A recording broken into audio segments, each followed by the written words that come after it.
Welcome to my YouTube channel Jakkula JB TV.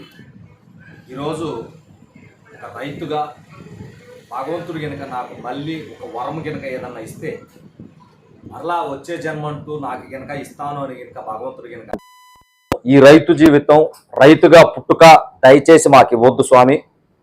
ఇస్తే దేవాలయాల్లో ఉండే ఆవులాగా పుట్టుకనివ్వు, లేకపోతే బాగా డబ్బున్న బలిసిన వాళ్ళ ఇంట్లో కుక్క జన్మన్న మాకు ఇవ్వు తప్పితే ఈ రైతు జన్మ మాత్రం దయచేసి ఇవ్వద్దని భగవంతుని వేడుకుంటాను, కోరుకుంటాను. ఎందుకంటే ఇన్ని సంవత్సరాలు సమాజంలో వ్యవసాయం చేస్తూ రైతుకు ఉన్నటువంటి గుర్తింపు, రైతును గౌరవిస్తున్నటువంటి సమాజం, ఏ విధమైనటువంటి రైతు ఉపయోగపడే విధంగా సమాజం మెలుక్కుంటుంది, ఇవన్నీ చూసి ప్రభుత్వాలు రైతుని ఆదుకుంటున్నాయి. సమాజంలో ఉన్న సాటి మనుషులు రైతునే ఆదుకుంటున్నారు.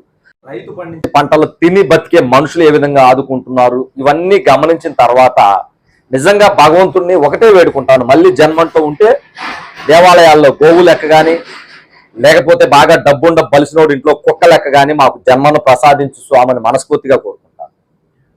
నేనేమనుకుంటానంటే గత జన్మలో ఎన్నో పాపాలు చేసుంటే ఈ రైతు జన్మ మాకు ఇచ్చాడేమో భగవంతుడు.